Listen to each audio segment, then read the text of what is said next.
Excellencies,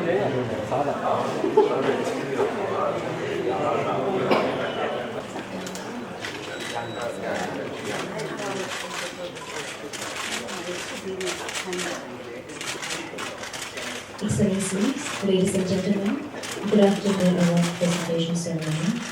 Before proceeding, allow me to present the program of the ceremony. Excellencies, ladies and gentlemen, according to the program, we are invite Dr. Helen, President of Keller International.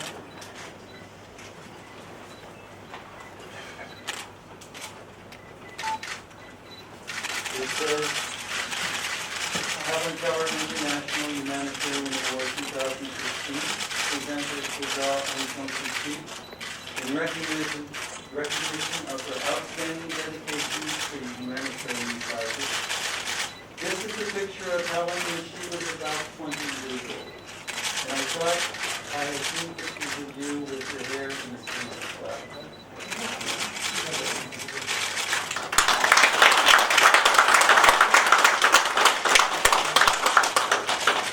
Associated with a woman whom I've long admired. I have heard of her since I was a child, and I had the good fortune to meet her when she came to this country many years ago. All I remember of her actually is the fact that her companion was tapping messages into her palm as they stood together on the stage. And then, not too long afterwards, I read her biography of Anne Sullivan called Teacher. And that told me a lot about how Helen Keller overcame her physical handicaps and turned these handicaps into strength, which made her a leader of humanitarian values in the world. I was always struck by the fact that she used to be, when she was blind and deaf, an extremely difficult child, which shows that a lot of our people who are difficult because of the difficulties that they're not able to overcome. It is not because they do not have good hearts, it is not because they do not have good brains, but because of the frustration imposed on them by their inability to overcome these handicaps. Her world was completely changed when her teacher had the patience and the intelligence to persist, recognizing her native intelligence and making sure that this was developed in the best way possible. As you mentioned, the first breakthrough was when she realized that the tappings into her palms meant something, and this was with water. The first, Anne Sullivan has written about this, how excited she was when suddenly, after she had been tapping water, every time she put Helen Keller's hand under the water pump and tapped the word water into her palm, there was no reaction whatsoever. But one day there was a reaction. The light of intelligence came into Helen Keller's face, and Anne Sullivan knew that she had made a breakthrough.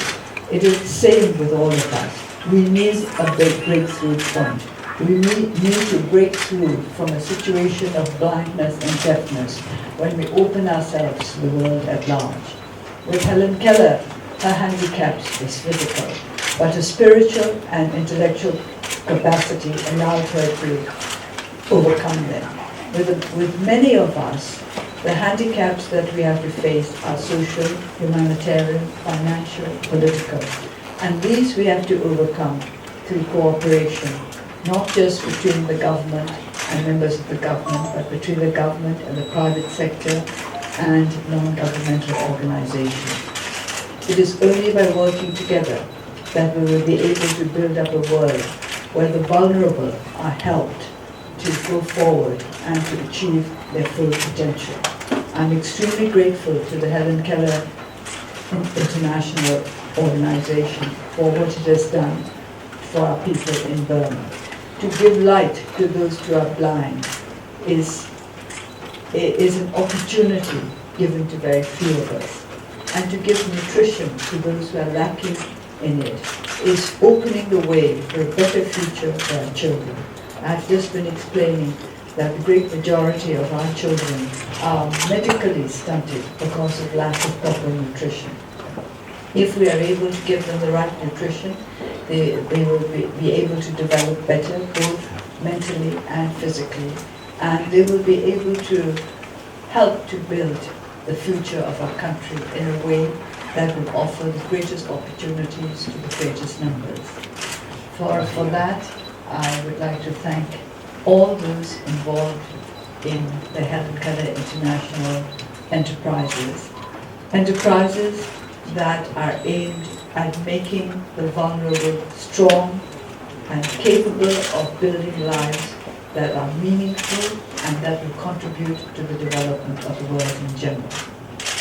Once again, I would like to say what an honor it is for me to be associated with the name of a woman who stood for strength, who stood for perseverance, and who stood for an inclusiveness of vision that brought in all the weaknesses of the world together into a whole of strength, a wholeness that comes of strength. Many weaknesses can combine to become one big strength if there are those who have enough faith in their ability to do this. I believe that our people have faith in the future, but we have a long way to go. We have many obstacles to overcome. We have many difficulties that have built up over decades past. But I believe that our people have the ability to overcome these difficulties with the help and confidence and support of our friends from all over the world. Helen Keller toured the world extensively.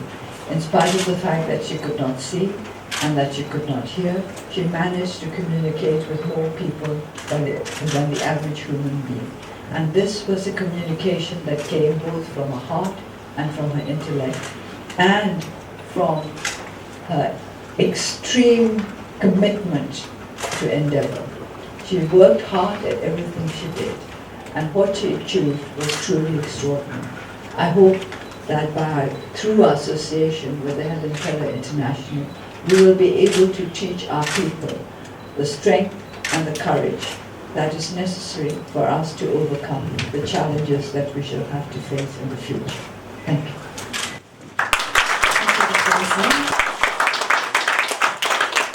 Excellencies, ladies and gentlemen, may I express our sincere gratitude for your presence here. Thank you. Thank you.